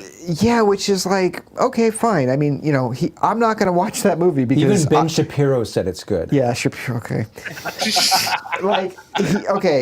We're not in a position where we're getting paid to I'm going to review tell you movies, all so about my knowledge. I'm not going to go see that movie unless I'm like actually making money to go see it. Like, whereas Drinker, yeah, that dude makes a ton of money on his channel, so he goes and sees everything, of course. No, he doesn't. He has abjectly refused to watch Better Man. I think he doesn't like Robbie Williams. I don't know what the hell is going on with that. He lives over there, so he's probably got some kind of. But like Wicked, it's just like, just no interest. So I'm not interested either. I mean, I'm just not a musical guy. Neither am I. Stories yeah, can be told. I don't without mind the musicals, ending. but like that musical. But even if it's good, like it's not. I'm sorry, I don't care if it's good. It's not Best Picture. You know what I mean? Musicals Get the fuck suck outta these here. days. Like that movie. Okay, that play has one fucking good song. Like Defying Gravity. That's the only song anyone can ever remember. Well, hold on. Like. The play's like 2 hours long, and they're making 2 fucking movies out of this concept. Yeah, it's like a 3-hour movie, and now here's intermission. Now we're doing part 2. And it's like, whoa, my God, this is a fucking movie based on a fever dream of a character from the original film. Like, it's so I just don't care. It's like The Hobbit. But again, it's like it's not made for me, so whatever. I get it. But you know what? I fucking hate the argument. It's not made for you. I mean, I've gotten so much fucking flack on my whatever the fucking TV Glow movie. This wasn't made for you. Yeah, no shit. So, Well, yeah, I mean, some movies are general, but it's still a good fucking movie. No, obviously, like, yeah, it should be still a good movie regardless of who it's made for. But like, people have interests and tastes, and like, there are movies that they used to make movies for girls. Like you go watch fucking, I don't know, Clueless or something. Like, you're not going to get like a group of girls. You're not going to go out and see like Predator. Oh, like girls, let's get together and go see Predator. It's like, no, obviously that's a guy's movie. Like, Yeah, well, that being said, I love Clueless is a great movie. Clueless, but that's what I was kind of agreeing with you though, Paul. Like, Boys in the Hood is a great fucking movie, but that's like a black movie, but it's good. Yeah. You know what I mean? Like, it doesn't matter. You should be able to like walk into a film that's made for someone else, and like you can still appreciate those interests based on the way that they execute the film. Yeah, exactly. Like, I feel like it. Wicked is so dialed into its specific audience that I'm going to sit in that movie and be like, this. I hate this. Yeah. Where I could go to other musicals and enjoy them. Like, I can't, but you can't. But I can can more than Wicked, though, for sure. Yeah, like I could go and sit down and watch like Little Shop of Horror, like total musical, and it's like I fucking love that movie, because it's just a great story. Bobby, but when we're talking about like modern musicals, they did the La La Land thing, but did you see Greatest Showman? I think that's a pretty good musical, and fantastic. And I can't. I want to say, hey, it's better than Wicked, but I haven't seen Wicked, so I can't make that statement. Hey, I would imagine that Greatest Showman could have the same potential as what Wicked has to be nominated. Yeah, like I mean, that. I haven't seen Greatest Showman, but Greatest Showman just looks more appealing to me, I guess. Just even the how Wicked looks. It looks like it's all shot in a fucking green screen. It looks fake as shit. There's nothing visually appealing about it. It looks like CG diarrhea. Yeah, I don't know. I just knowing what I know about the play, and it just doesn't interest me. So I hate the play. But I've never seen it. Made a lot of money. Like a lot of people are into it. People like Drinker, they're saying it's good. So, okay, I'm not that surprised that it got a Best Picture nomination, but do I think it's going to win? I don't think it's going to win. One of the most, if not the most popular Broadway plays of all time. Which is shocking because the fucking music, I've heard it sucks. Like, I don't know, man. Good. Everybody I know that liked it was fucking obsessed with the entire soundtrack.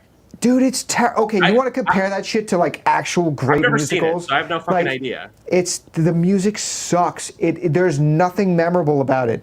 Like, there's musicals that I've seen in the past. Like, you could like use like Disney movies as an example if you want. Like, you go back to movies like Aladdin, The Lion King, Little Mermaid. There's so many. The whole movie's filled with so many classic songs. Yeah, like, even if you don't like them, even if you don't remember like them, exactly. Yeah. Like.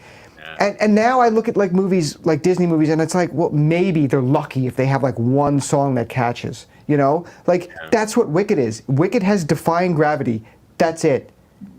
I don't even remember that song. Exactly. Like the music sucks. It's not memorable. There's nothing catchy about it. But like, well, there's nothing catchy about it to you guys.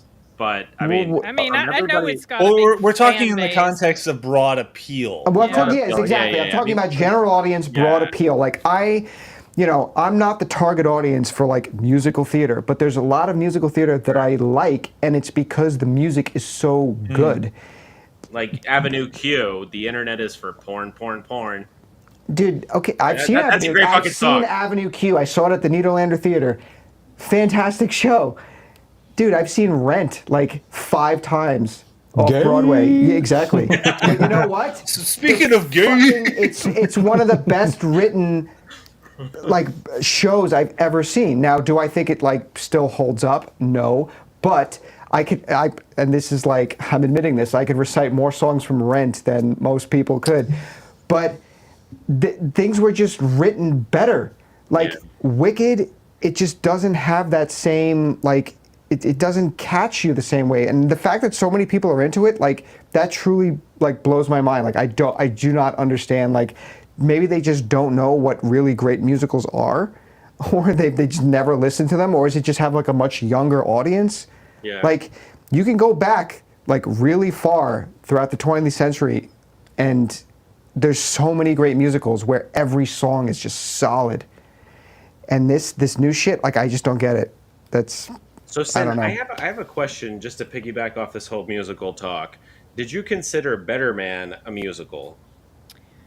So when I first watched it and made my review for it, I did kind of refer to it as a musical, but there's something a little different. Like, I mean, it's a biopic. I know that. Right. There's like 2 that I can think of, 2 moments where they actually are in song and do like a dance number, right? That I'm thinking of off the top of my head. In the street, Rock the DJ or something, and then with the girl, in the boat with the girl, yeah. But it doesn't really completely feel like a musical, so it's a little. It's like one of those in between things. It doesn't feel like a Sound of Music musical, which makes it better, I think. And I thought it was done very well. The same thing can be said with A Complete Unknown. Is it a musical? No. Is it a biopic? Yeah, kinda. It's kind of both. Did they break into song during the story when he wasn't performing? See, that's what they did that in Better Man. Then that's a musical. Then if they break into song during a story, that's musical. But if it's just like if they're just performing on stage, exactly. There you go. Yeah. Okay. But it doesn't like it. I'm not a huge fan of musicals. Better Man completely worked for me. Sound of Music works for me, but I have zero interest at all, like none, in Wicked, and there's 3 reasons for it. One's the musical. 2 is I'm not a fan of Wizard of Oz to begin with, and 3 was Cynthia Erivo. I did not like her ass-hattery attitude. Yeah, her shit attitude. Yeah, I didn't. Well, just the way she acted. Just crying in every interview, well, like about the fan art. I didn't like that, and so then I was like, well, I don't want to look at your face for 3 hours. So she got nominated. Yeah, of course she did. Of course she did. Yeah. Shocker. Did you guys ever see that show that was on HBO where she played the autist? It was that Stephen King adaptation. Fuck, the one with the guy that plays Krennic in Rogue One. Ben Mendelsohn. Mendelsohn, yeah. Oh, yes, I did see that. I did see that. Yeah, with Bateman. Yeah, the one with Bateman. That was actually a decent show. It started off really fucking good, and then like at the end, kind of Stephen King kind of shit the bed. It's Stephen King. Yeah. That was a solid show. Yeah, that was really well done. She was annoying on it though. I forgot that was she her was, in there. yeah. She was trying to do like the actor thing where they add in like, oh, I'm supposed to be autistic. I'm gonna throw in these quirks here, and I just didn't buy it. She sucked. But Mendelsohn was good. Mendelsohn was great. Yeah, Bateman was great. Yeah. Ben Mendelsohn's a great actor. But yeah, he's got a very subtle presence to him. That works really well. Let's see. So I'm looking at the nominations, and Monica Barbaro for Complete Unknown. I think that it was what the fuck? Wait, whoa, is she up for Best Actress or Best Supporting? Best supporting. Yeah. The chick from Top Gun Maverick is up for Best Supporting Actress. Correct. Okay. Yeah. But I thought Elle Fanning was a fucking way better supporting character in that movie. Elle Fanning fucking knocked it. Actually, I'm gonna put this out there: is that everybody around Timothy Chalamet brought him up. Edward Norton, Monica Barbaro, Elle Fanning, like they lifted him up. Well, she wasn't diverse enough, I guess. Yeah, I mean, yeah, blonde hair, blue eyes. Yeah, not diverse, but I don't know. I think like the biggest snub, as we talked about earlier, was Nosferatu and Robert Eggers. In my opinion, I mean, they got know. cinematography. They got cinematography. I don't even know if I agree with that, but Really? yeah, Oh wait, did you guys do your review for Nosferatu? it's coming out soon. We actually had we actually hired another editor to do it because we're just both pretty busy. But yeah, our review's coming out pretty soon. We, of course, felt similarly to the film, but it was okay. Like I kept making the comparison in the review to Bram Stoker's Dracula. To me, it's really hard not to compare it to that, and I think that film is far superior to this one. I don't know. It was okay. Like the acting is really good, but like Superman's fucking diaper, I can't get over the mustache. He looked fucking Dracula dumb. had a mustache in Okay, the hold original on a novel. second.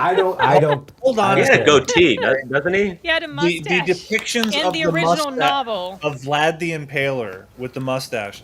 That's a mustache that was way more manicured and thinner. What Nosferatu has in Robert Eggers' movie is like a fucking Western. I'm rolling into town and I'm a gunslinger. What it is Robert Eggers is a fucking hipster, and so he made him look like a hipster. That's what it is. He looks dumb. No, he's period accurate. I don't. Well, that's what those. I thought he looked fine. I had zero problems with the character design. Okay, his mentioned character in the 1920... we mentioned this in the review. The 1922 version, that character design is freaky. far superior. So like the makeup might be dated, but the overall look and Everything design is they came dated up about with. that movie. Sure, but Everything. like Of course, like but it's the same exact story. I can't even watch it. I can't. Well, sure, it's a silent movie. Yeah, I don't like silent movies. I tried. Yeah. Like I just skipped through it a little bit after I saw Nosferatu, Yeah. and I was like, pretty yeah, dope, no, actually. no. But not they doing told it. that entire same story with like a couple title cards. Yeah. And they still were able to get the entire same story across with the couple minor exceptions, but like, yeah, we gotta. When is this review coming out? Very soon. A couple days. I got the draft. I haven't checked it out yet. Okay, but, yeah, we're dropping our review in a few days. We get into all of this. We but- have the doing a thumbnail too. werewolf movie. Yeah. Eggers? Yeah. Yeah. It's Okay, I mean, also I'll watch well, it. it takes place in like the 1300s or something, and Really? it's gonna have period accurate dialogue. There you go. Exactly. So I thought they wasn't it just announced though that his next film is a sequel to Labyrinth. Okay, I heard that I saw something about Labyrinth just now. A sequel to I Labyrinth. saw something about a Western, I thought, but then also the werewolf. I actually liked the dialogue in Nosferatu. I'd watch a Western if he did it. I mean, yeah, the dialogue was fine. Yeah, the Nosferatu is like a really well-made movie. Yeah. There's just I don't know, like I didn't think it was the greatest thing in the world. I think the dude's getting a lot of credit for like shit that he had nothing to do with, like the entire story. Like, it's a serviceable movie, well, but like I also do. I think he's the kind of director that lets the DP do his thing, so you can't even really credit him for the visuals either. right. You know? And then even then the visuals were like, it's a very claustrophobic movie. So like, We there's mentioned only that too, there's only yeah. a few scenes where you really understand like The scope how of the film. scope of like Yeah. how well the cinematography looks. A lot of times you just can't see it in scenes. Yeah, we mentioned that like he has this ability in his movies to really scale everything down, like The Northman, which is like a huge sprawling epic, but he makes it feel almost like claustrophobic. And some people might say, well, that's the point, that's the genius of it.